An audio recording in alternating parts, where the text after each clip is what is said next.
So good day everyone. So this is the last part of your semifinals, which is your conflict management, disaster management.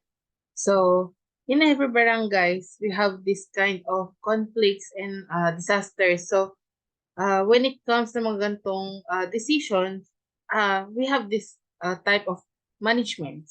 We call it conflict management and disaster management. So as a community health nurse or community health worker, you have to face some conflicts in your community and you have to solve it. Okay? Hindi yung lahat kayo nagtatalo dahil gusto mo masusunod lang yung iyo. As a community health nurse, a community health worker, you should hear them, okay, before you plan. Okay, sabi ko nga sa inyo, di ba, more plans, ano yun, yung para more ideas, okay, tulong-tulong kayo. Hindi yung since ikaw ang community health worker, ikaw lang yung masusunod. Kailangan dinggin mo din sila para pantay-pantay para maayos ang inyong trabaho. Okay. So ano nga ba ibig sabihin ng conflict, 'di ba? Para sa inyo, para sa magjowa lang 'yan. Pag may hindi kayo napagkasunduan, nagkakaroon ng conflict. Okay? Or when you choose your boyfriend or girlfriend, sooner or later kung yung sa mga walang jowa, 'di ba? Look for some conflicts, 'di ba?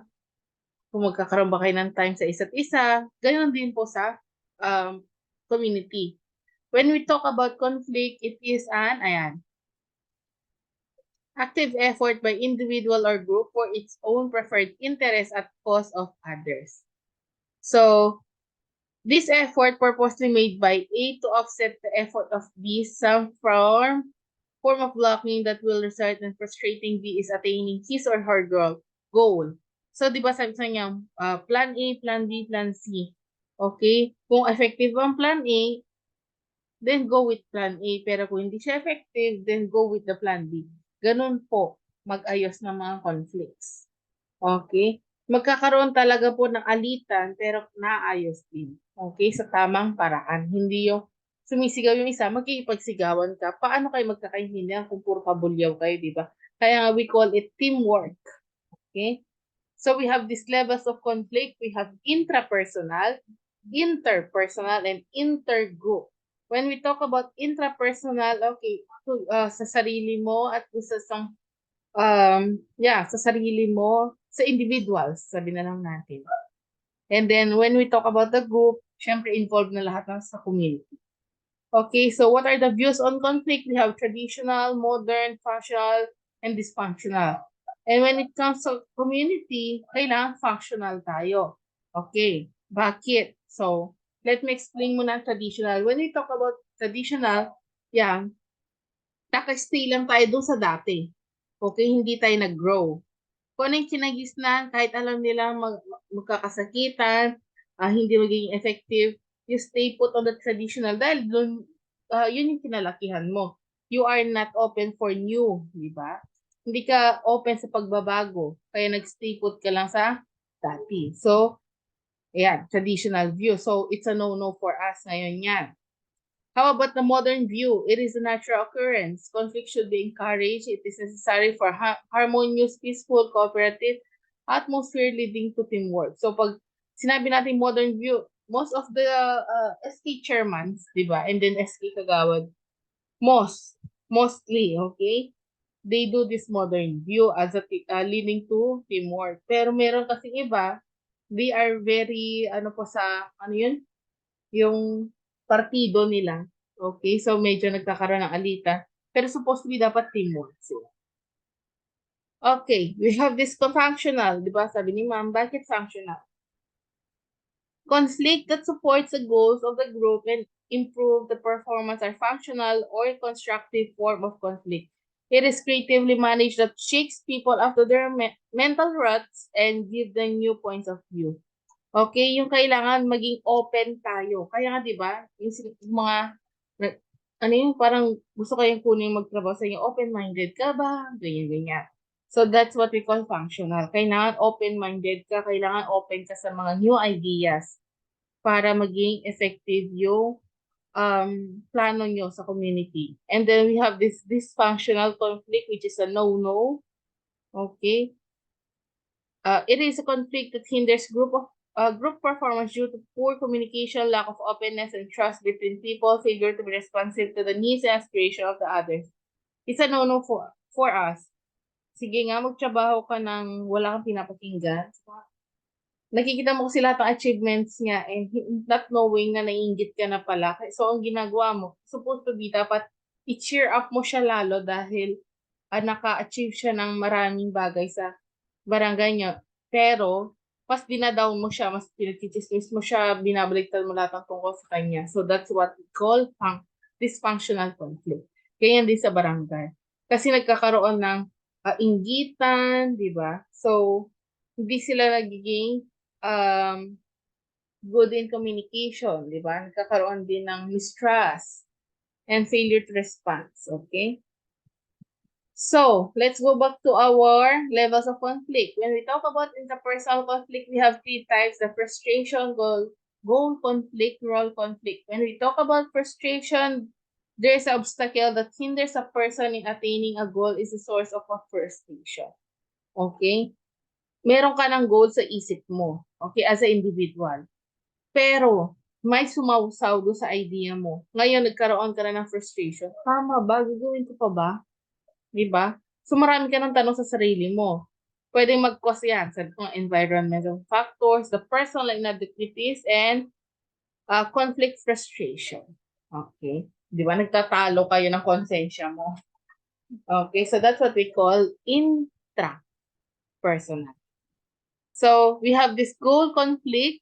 Conflict, syempre, sa mga goals mo, and then, what are the sources of our role conflict? Like competitive environment, differential reward system, your favoritism, scarce or scarce resource, okay?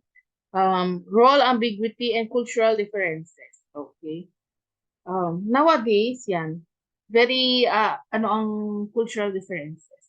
Okay, supposed to be, we respect each other, pero minsan, na-overpowered natin. Okay? So, yan yung mga dapat iwasan po natin. And then we have this interpersonal, kanina intra. So, we have this interpersonal conflict resolution process, basic assumption, which is we have, in every individual is unique. Every individual has an inborn potentiality to resolve conflict, and attitude of patience must be maintained. Difference of patience difference of opinions are healthy and beneficial. A certain amount of confidentiality must be maintained. Anger and conflict must be accepted. So, dapat win-win approach must be adopted. Ano ba yung win-win? Dapat lahat tayo panalo. Dapat magkasundo kayo in the middle. Okay? Kung mapapayag mo si household A, dapat mapapayag mo din sa household B hanggang sa ano to, magkakasundo kayong lahat. Yun.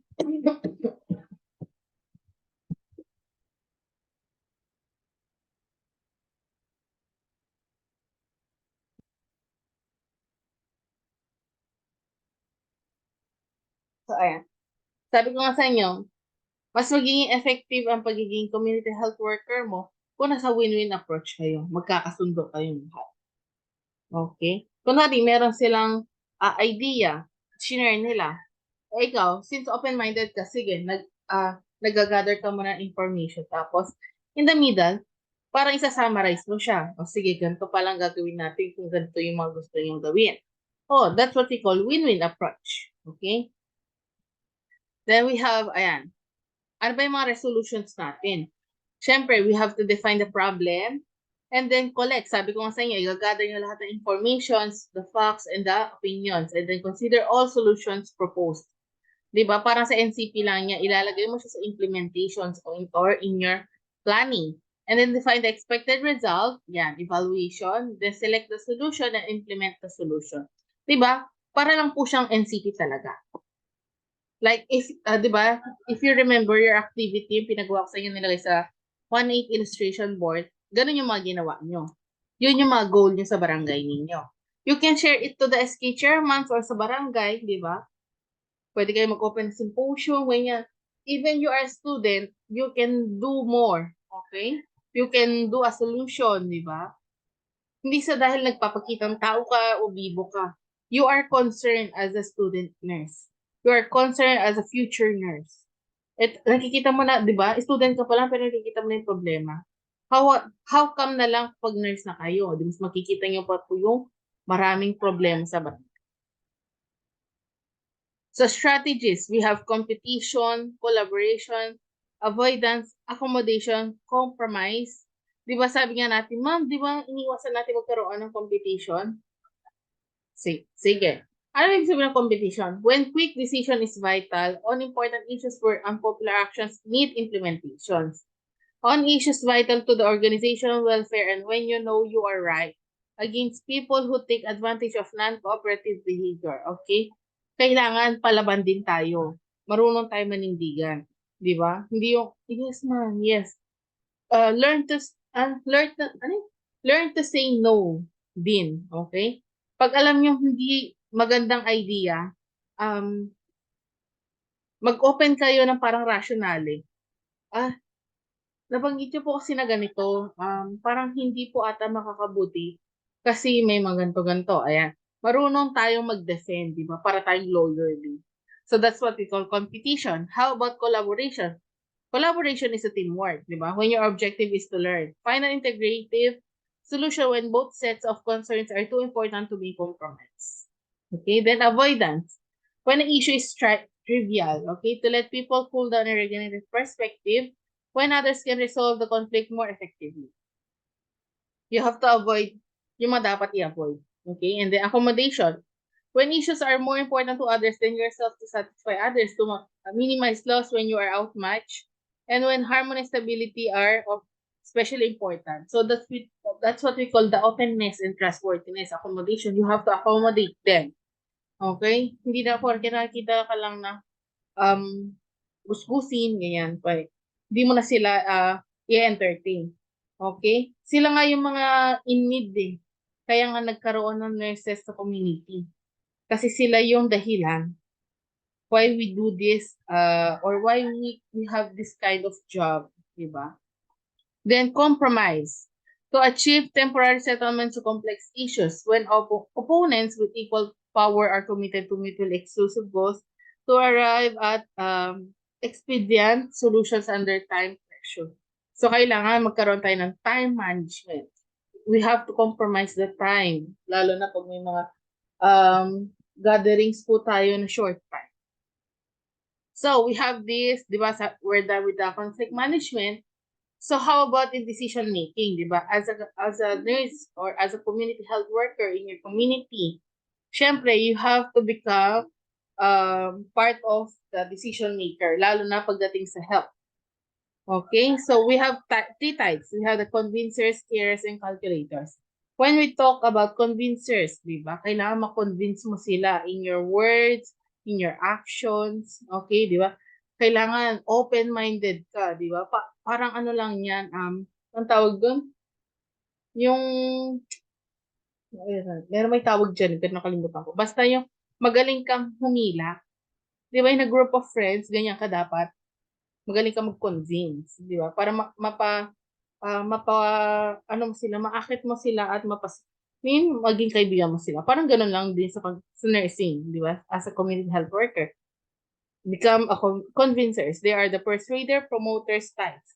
They tend to act on their emotions, deciding quickly on whatever feels good, as long as makakabuti sa community. And then carers, okay? Meron palang word the carers, okay? Akala ko caregiver, ganun. Yung iba, di ba? Carers, di ba? What are the fundamental or vital role of a nurse? To become a carer, di ba? Or the caring. They decide on the basis of their feelings but are concerned with others. Since they don't want to hurt or disturb others, they take long time to take decision. Okay, we have to become more careful or care to the others when it comes to decisions. And then calculators, kailangan di ba tayo mga nurses, mahina tayo sa math. Okay? But, in decision making, we have to become a calculator. Bakit? They are perfectionist, di ba? Ayaw nila ng may bahid ng kamalian pagdating sa komunidad. Gusto nila kung maging leader ka sa part na yun, dapat maging perfectionist ka. Kailangan smooth lahat, tama lahat ng mga decision mo, di ba? They want all the information before making decision. Okay? So we have convincers, carers, and calculators. So what are the objectivity of decision making? Realize that you may be experiencing stress, di ba? Hindi porket ikaw ang taga-decision, hindi ka na-stress. Pagkita mo pa rin. Beware of heavy emotional leaning. Di ba? As a nurse, hindi mo dapat dinadala ang extra baggage mo when it comes to your work. Okay? Kaya nga nagkakaroon tayo ng self-awareness eh. Di ba? Before you do your job bago kayo mag-duty sa, ano to? Sa may psychiatric ward, you have to undergo self-awareness para alam mo, para mabalance mo. Kasi pag di ka nag-self-awareness, di mo malalabas lahat ng mga extra baggage mo that time. Pwede kang maiwan doon. Pwede kang mabaliw. Yes? Marami na po kung ano na ganyan. Okay? And then, are you motivated by a hidden agenda? Okay? Hindi dahil may sahod ka na, doon ka lang na motivate. Dapat ma-motivate ka dahil ang goal mo is magkaroon ng win-win approach community, di ba?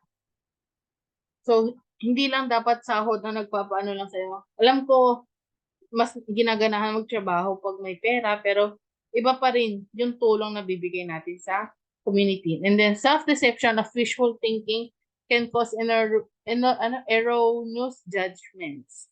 Okay? So, be careful what you are telling to the community. Kung ano yung mga gusto mong bitawang salita, pero alam mong makakasakit or sa kanila, makaka-apekto sa nila sa barangay. Then don't make decisions based on assumption about what everybody knows. Okay. Huwag tayo masyadong magbasa sa what if. Okay? And then don't lose sight of the big picture. Kung ano yung goal mo, you have to achieve it. Then seek as much good, objective advice as you can.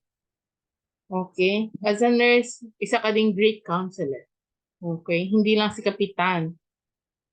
Ikaw din nalalapitan nila when it comes in problems community. And then group decision. You have to define the issue, gather the alternatives, assign advocacy subgroups, challenge and criticize, diverse perspectives, reach a consensus. Okay, as a community health worker, hindi lang kasi goal mo is mag-assess, mag-BP, di ba, mag-vital signs household, magbakuna. No, malaki ang parte mo sa barangay as a community health worker. Okay. Kaya nga yung mga BHW, di ba, they have to undergo trainings ngayon. Dati hindi, pero ngayon oo. So that's what we call the conflict management decision making. How about disaster management? Okay, so this is the last part of your semifinals, which is disaster management. You have your own subject of disaster, but part of this is the community. Part po ng community ang disaster management. Okay? What if nagkaroon ng flood? What if lumindol? What if nagkaroon ng war? Etc. Okay? What if nasunog ang buong barangay? Yan yon. Kaya nagkaroon tayo ng disaster management. If you remember, di ba, last time, di ba, ang buong Cagayan ay, halos buong Cagayan. Pati dito sa Isabela, nagkandalubog-lubog po sa baha, sa flood. So, doon nauso yung pagkalat ng mga hotlines. Okay? So, that's part of the disaster management. Okay? So, the introduction is what is the meaning of emergency? From the word emergency, di ba? Any event endangering the life or health of a significant number of people and demanding immediate action. From the word immediate action. Okay? Kaya nga emergency, may emergency. Okay, so may result from natural man-made technological societal hazard according to DOH 2012. DOH 2012, the agency, community, family, or individual can manage using his or her own resources. Kaya nga ang nurses ang unang nakakaligtas kasi nursing is an art. They can manage kahit anong disaster man na dumating, di ba? So disaster, any event that causes a level of destruction, death, or injury that affects the abilities of the community to respond to the incident using available resources. Depending on the characteristics of the disaster may be beyond the ability of the community to respond and recover from the incident using their own resources. Maalala ko pala, yung OB bag nyo guys, di ba? Gamit na gamit yan. Di ba? Ako kasi pangarap ko talaga yun, makasalubong ako na nanganganak sa daan. No, estudyante ako. Para sabi ko sa isip ko, magagamit ko yung laman ng OB bag ko. Di ba? Meron ako umbilical cord clamp, may Kelly, di ba? Ready. Di ba? Parang yun yung, uy, magiging hero ako one day. Parang ganon. Pero, um, yeah, uh, I can say na naging hero ako nung pandemic era. And I can be a hero in more events. Okay? Nurse na ako, I don't have OB bag, but as a, ano to, um, riding a motor, ayan, I always bring, tawag dito, first aid kit. And nagamit ko naman siya actually. May nadaanan po ako na, tawag dito, na aksidente, gabi yon. And then, nag-ano ako ng first aid sa kanya.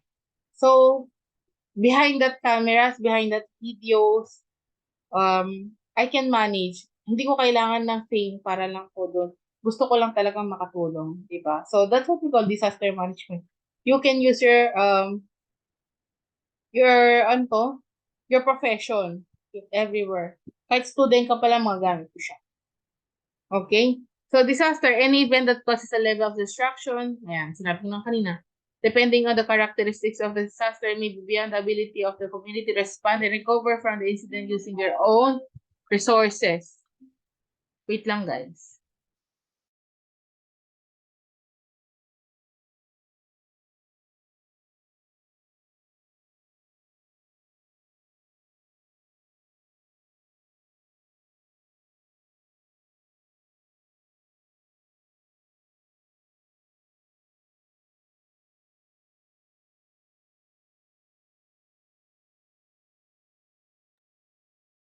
Continue. So, ano yung usually naman narinig natin? We heard the mass casualty, multiple casualty, direct victim, indirect victim, displaced persons, refugees. Okay, so ano nga ba talaga ibig sabihin na ngayon? Bakit, how can we identify the casualties? Okay, when we talk about mass casualty, 100 or more individuals are involved. And then, how about in multiple? Okay, so you can tell if mass casualty or multiple casualty if ganitong scenario. For example, flood. Okay, more than 250 families are involved. So that's what we call mass casualty. Pati mga nasusunugan. Okay? Multiple casualty, more than 2 but fewer than 100 individuals are involved. Okay? More than 2 but fewer than 100 individuals are involved. Parang times 2. Okay. Casualties can be identified as direct or indirect victim, displaced person, or as a refugee. So, yan. When we talk about mass casualty, 100 or more. Pero pag multiple, more than 2 but fewer than 100 individuals, parang less than, okay, are involved. So in casualty, we have 4 types. Pag sinabi natin direct victim, individual who is immediately affected by the event. Okay? In indirect naman, family member or friend of the victim or a first responder. Okay? And then displaced person, those who have to evacuate their home, school, or business as a result of a disaster. Like sa Marawi, nagkaroon ng displaced persons, di ba? Pag nabaha kayo, pupunta kayo ng evacuation center. Displaced. Earthquake. Nasira ang bahay. Displaced. Refugees. Okay, so this is how you differentiate the direct, indirect, displaced, and refugees. Pag sinabi natin refugees, Group of people who have fled their home or even their country as a result of famine, drought, natural disaster, war, or civil unrest. Okay, group of people who have fled their home. Malis sila. Okay? They are what we call refugees. They are part of the disaster, but parang sumakabilang barangay, bayan, or bansa. They are what we, tinatawag ko silang refugees.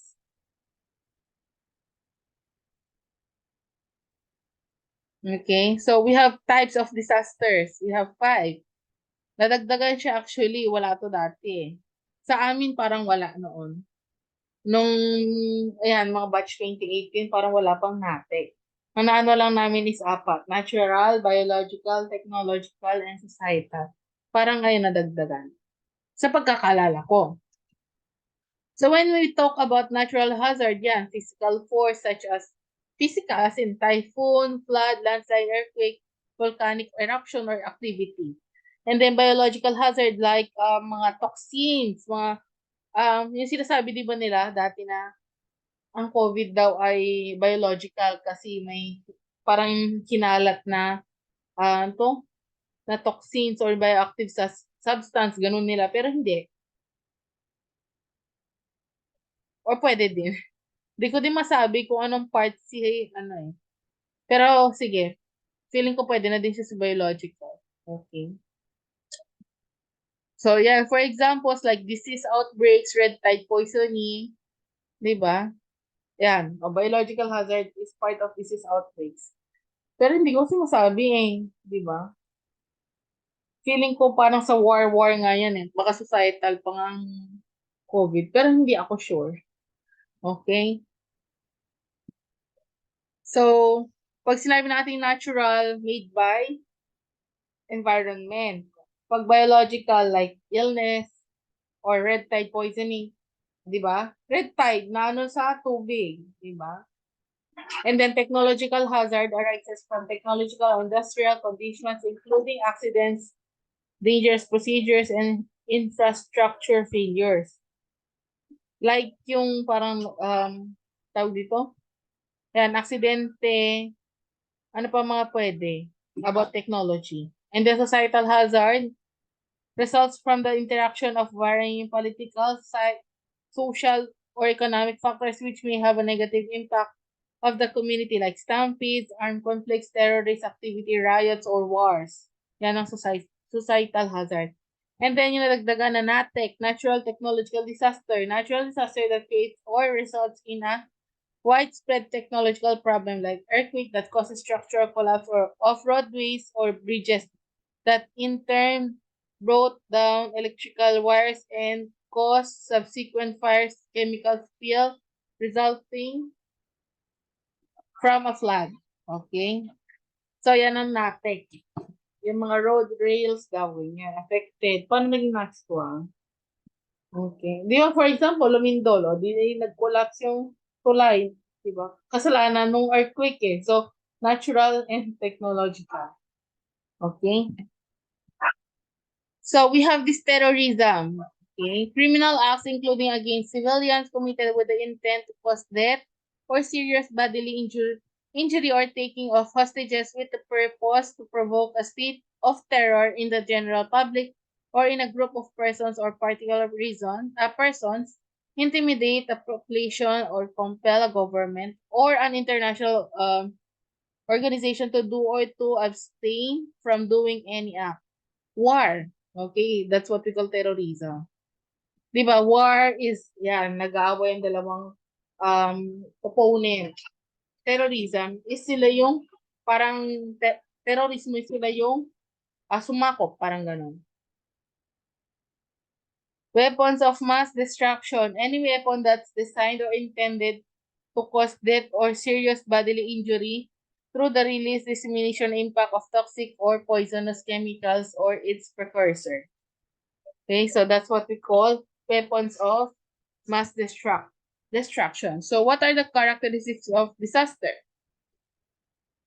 Okay, frequency. From the word frequency, gaano kadalas? How often a disaster occurs? Predictability, di ba? ikaw pa lang nga, di ba? Parang pag sumasakay ka ng mga horror chain, ano pa, Vikings, Ferris wheel, di ba? Napapredict mo, baka babagsak to, okay?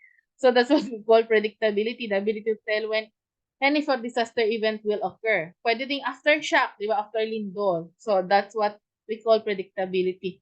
Di ba? Nag-text si MC ba yun? Ewan ko na parang aftershock is expected, parang ganun-ganun. Kasi nagpa-predict na nila.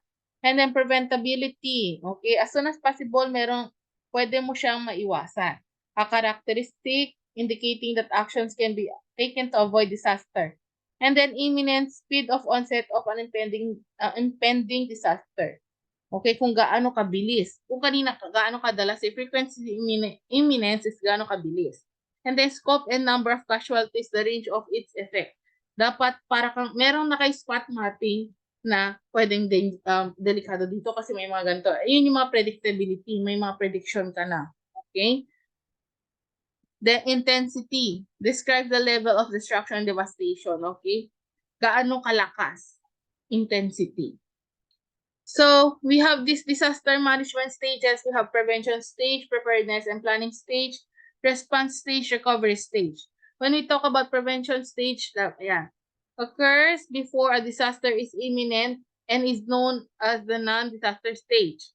Okay, ayan yung prevention stage. Pero when we talk about preparedness planning stage, dapat as a community health worker, kahit wala pa pong nangyayaring mga disasters, meron na kayo dapat mga plano. Okay? What if, 'di ba, nangyari yung ganito? Dapat ready tayo lagi. Hindi yung saka lang, 'di ba? Very Filipino, hindi ka ready pag ano, 'di ba? Yung saka lang darating, yung parang sa mga pelikula, 'di ba? Nangyari na lahat-lahat ng mga disaster tapos saka lang darating yung mga ano pagtapos na, ganon yung I mean, 'di ba? Parang okay na yung parang tapos ka sa giyera yung ano, yung bida. Tapos at the end of the movie, saka lang darating yung mga respondents, gano'n. Hmm. So, in preparedness and planning stage includes training in first aid, 'di ba? Kaya nga BLS kayo or ACLS. Ano yung BLS, 'di ba? Basic life support. Yeah, assembling a disaster emergency kit. Kaya nga, di ba, may mga naka-attach na mga first aid kit sa walls. Ayan. Establishing a predetermined meeting place away from home and making a family communication plan. Then response stage. Okay, yan yung mga hotline na. Begins immediately after disaster incident occurs, includes evacuation, search and rescue, and staging. Yeah, staging area, the on-site incident command station and triage area. Then we have disaster triage. Ayan. So, dito tayo magta-triaging. I mean, sino yung pwedeng maging priority, sino yung ililist priority. Okay, focus is to do as little as possible for the greatest number in the shortest period of time. Start triage or simple triage and rapid treatment. Ayun yung sinasabi sa inyo. And then recovery stage begins when the danger from disaster has passed and concerned local and national agencies are present in the area to help victims rebuild their lives in the community. Kaya nga, di ba, ang daming tulong na dumadating kasi dati na po silang um, humingi ng tulong. Okay? Then first responders are responsible for incident management at the local level, like police, fire, public health, public works, and medical emergency services. So, public health system, sino naman sila? So, broad term used to be describe all of the governmental and non-governmental organization and agencies that contribute to the improvement of the health of population. So, dyan po sila in charge. It's either government or non-government. So, dito na pumasok si Philippine Red Cross. Bakit Red Cross? Okay? Officially founded in 1947, so Philippine Red Cross carried out two main functions: flood provisions and disaster-related services. But now, they have 6 major services. Meron tayong yan, National Blood Services, di ba? Sila yung nagkakandak minsan ng mga blood activity. And the safety services, which is training in first aid, basic life support, water safety, accident prevention. And then we have also the social services, the guidance and counseling. Mahalaga po yan. Psychological support, tracing service, referral service, early livelihood recovery program, hot meals. The volunteer services, okay, for example, my medical mission. The community health and nursing services, basic health education program, primary health care. Usually dito mo pinapasok sino? Ang mga barangay health workers, okay? Sino yung in charge sa health, nakagawad, pwedeng pasok dito. The SB, as well as involved natin si Mayor. Okay, they are part of these programs. And then disaster management services, relief operations, deployment of disaster response teams, organization of barangay disaster action team, proposition of relief supplies. So they are involved sa mga ganitong activity. Almost lahat ng community. Basta willing. So, Republic Act 10121, the Philippine Disaster Risk Reduction and Management Act specified the policy of developing and implementing a National Disaster Risk Reduction and Management Plan, which is the NDRRNP. So they have 4 priority areas, which is the disaster prevention and mitigation by reducing vulnerabilities and exposure and enhancing capabilities of the community, disaster preparedness, disaster response and rehabilitation and recovery.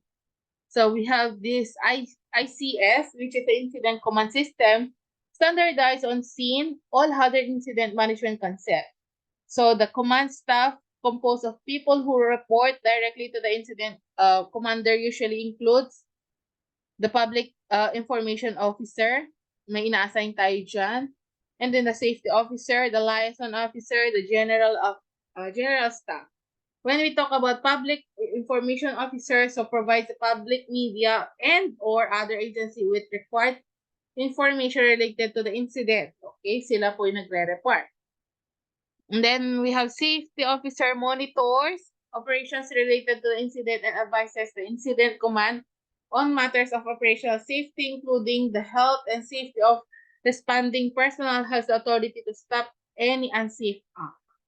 And then we have the liaison officer takes charge of coordinating with representatives from cooperating and assisting agencies or organization, and we have general staff responsible for the functional aspects of the incident command structure. Okay, so nakita nyo yung leveling. Okay, nakita nyo yung tasking. So ganyan po tayo when it comes in disaster. So we have community responses to a disaster. So you have to remember lahat kailangan yung alalahanin. Ayan, which is the RA 10121. Yan, the community responses to disaster, lalabas po itong mga to. Okay, when we talk about heroic, yeah, we have 4 community responses, which is the heroic phase, the honeymoon phase, disillusionment phase, and reconstruction phase. When we talk about heroic phase, nearly everyone feels the need to rush to help people survive. Okay, so medical personnel may work hours without sleep under dangerous and life-threatening conditions, may help out in areas in which they are not familiar and have no experience. So that's what we call heroic phase. They have no idea about the responding, pero they do their job. Okay, siguro act of ano na din, konsensya, alangan mapapanoorin mo lang, di ba? So that's what we call heroic phase. Honeymoon phase, survivors gather together and begin to tell their stories and review over and over again what was or what has occurred. So bonds are formed among victims and healthcare workers. Gratitude is expressed for being alive, okay? Parang thankful sila sa nagawa po ng isang respondent, okay? So that's what we call honeymoon phase. Parang tawag dito, relationship between the responders and the victims, parang gano'n. So that's what we call honeymoon phase. And then disillusionment phase, feelings of despair arise, okay? Medical personnel may begin to experience depression due to exhaustion. Okay, pwede. Lalo na nung pandemic, di ba? Ang daming napagod. Yung isa sa rason kung bakit sila nagkasakit, lalo kasi dahil sa stress at pagod. People realize the way things were before is not the way things are now and may never be the same again. Okay, parang sa magjowa lang ah. Then reconstruction phase, some sense of normalcy is returning. Parang ano na to sa last part. Parang ano to, we build again together. Parang ano to, magre-reconstruct nga kayo, yung ibabalik nyo yung dati. Okay? So, restored some of the buildings, business, homes, and services, counseling support for victims. People begin to look to the future, okay? Parang kakounseling niya sila na mas may better plan kung bakit mga nangyari to, ganyan. So, that's what we call construction phase. So, syempre, common individual reactions to a disaster, marami, yeah, PTSD usually. Yan. Emotional, cognitive, physical, interpersonal reactions to a disaster usually resolve in 1 to 3 months after disaster. Okay? Siyempre magkakaroon ng PTSD yung mga victims or the patients na mga naapektuhan. Okay? So, post-traumatic stress disorder, siyempre, nagre-recall yung mga nangyari sa kanila, ganyan, yung mga ari-arian na nawala. Siyempre, yung mga pinaghirapan mo ng ilang taon, tapos mawawala ng parang bulalang, di ba? So, kailangan talaga ng counseling. So, ano nga ba itong PTSD? Can occur following an individual's experiencing or witnessing a life-threatening event, often relive the experience through nightmares and flashbacks. Okay? Kaya minsan tulala isang tao kasi nagpa-flashback, di ba? Napapaginipan nila, di ba? Hindi kasi nagkakaroon talaga ng PTSD lalo na, di ba? Yung sabi ko sa inyo, pinaghirapan yan. Okay. Okay, sana kung napupulot lang, di ba? Eh yan kasi naghirap pa sila para mapatayo yung bahay, yung businesses, lahat naman nakuha nila in the future, in the, ano, di ba? Yung, for example, nakabili siya ng iPhone 15, tapos nawala na lang bigla, ganyan, di ba? Talagang kakaroon ng PTSD yun. Ako nga, di ba? Nawala ng cellphone. Hindi ako makamove on. Parang sinisisi ko pa yung sarili ko, ba't ko pa pinacharge, parang gano'n. So, that's what we call PTSD. Okay? Na-traumatize kasi. Siyempre. Pero, yan, by counseling, yan, by, ano to? By the support of our CHW or the community health worker or other people, can help then to resolve this type of disorder. Okay? So, that's part of your semifinals. I hope you reviewed well. And I do my best naman, di ba? Nag-send naman ako sa inyo ng video records for you to use it in your review as well as um, ano to, sa, sa exams nyo. So, I hope you pass. Magandang gift para po sa sarili nyo is to pass all your subjects and then graduate be on time. Yeah. Or graduate on time.